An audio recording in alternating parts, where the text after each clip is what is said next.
Abel Aber, donc spinalien d'origine, natif d'Épinal, sportif de haut niveau à ce jour, sur liste ministérielle en élite, pratiquant de course en ligne, en paracanoë, et je suis notamment en équipe de France en vue des Jeux de Paris 2024.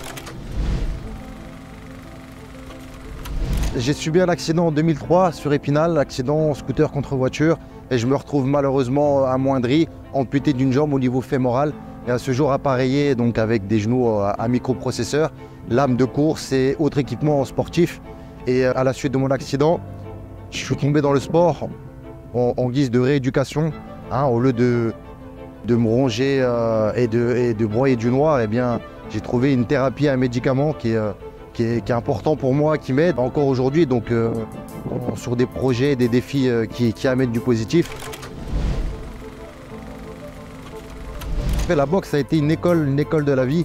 Depuis 2006, ça a été vecteur d'insertion et de canalisation en effet des frustrations qu'on peut avoir. J'ai passé différents diplômes, j'ai encadré et ensuite j'ai toujours continué à pousser la chose et à relever des défis. Mon défi personnel était de monter sur un ring en tant que personne appareillée. J'ai poussé les limites tout en encadrant, en ayant une vie de famille et une vie professionnelle. Donc avoir cette régularité dans le sport. 2015, 16, 17, 18, où là j'arrive en fin de carrière entre guillemets, où j'arrive comme défi personnel, à me confronter aux amateurs valides en boxe anglaise, donc que les points. Ça c'était une petite réussite, un bon défi personnel qui m'a demandé un investissement très important et qui m'a fait goûter au haut niveau. En 2018-19, on parle des Jeux de Paris 2024.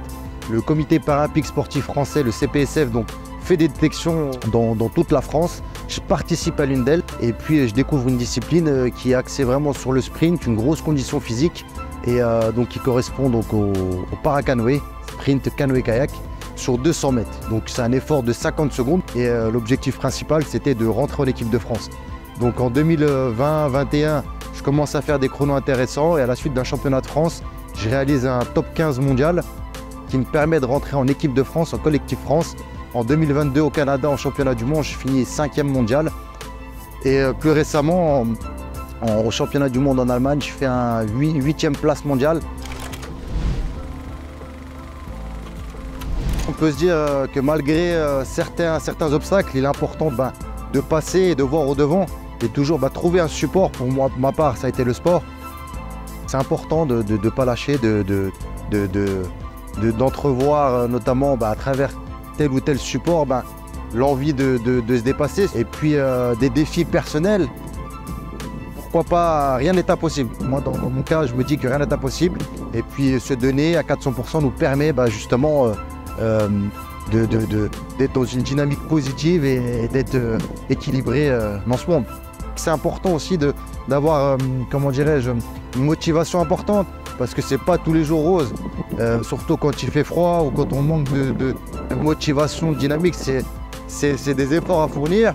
Et puis justement de me dire que voilà, je représente ma ville, mon territoire, ça me pousse. Voilà, j'ai des partenaires en l'occurrence pour qui je fais les choses, qui m'incitent justement à garder ce cap et à me dire qu'il ne faut pas abandonner. Je remercie énormément la ville par rapport à ce projet. C'est mon plus gros partenaire qui me permet notamment d'avoir les idées à peu près claires et le temps, les disponibilités pour m'investir dans ces nombreux stages, dans ces demandes d'heures, d'efforts et cette cohésion et cette solidarité qu'on peut avoir au sein de notre ville. En effet, la ville d'Épinal a mis de gros moyens. On voit comparé à d'autres villes, d'autres collectivités, qu'on a ce levier qui est important et qui date depuis un petit bout de temps. Et pourquoi pas faire partie de notre collectivité, jeune, moins jeune, à travers ce support qui permet justement d'avoir certaines valeurs. Là, on est dans notre période hivernale, donc je vais pas tarder à partir en stage avec le collectif France en Outre-mer, en Guadeloupe, pour aller faire des bornes. Là, en ce moment, je suis plus sur de la condition physique. Jusqu'au mois de mars, on aura donc les échéances de sélection française. Il y aura 2 Français sélectionnés en fin mars pour participer au championnat du monde du mois de mai en Hongrie. Et dans la logique, ça sera le meilleur Français en Hongrie qui pourra donc décrocher son ticket pour les Jeux de Paris qui auront lieu fin août, début septembre. Les objectifs sont assez hauts, assez élevés. On se doit d'être sur des podiums ou au minimum au top 6 mondial. Donc là, il va falloir charbonner et envoyer. Ce que je vise à titre personnel, c'est de m'investir et de me dire, juste après les Jeux, au moins de ne pas avoir de regrets, peu importe le résultat. Ça sera de se donner à 400% et se dire, bon voilà, j'en suis là. Mais je compte bien, alors il ne faut pas que je termine sur cette note, mais je compte bien représenter, pourquoi pas. Voilà, faut pas parler, faut faire les choses.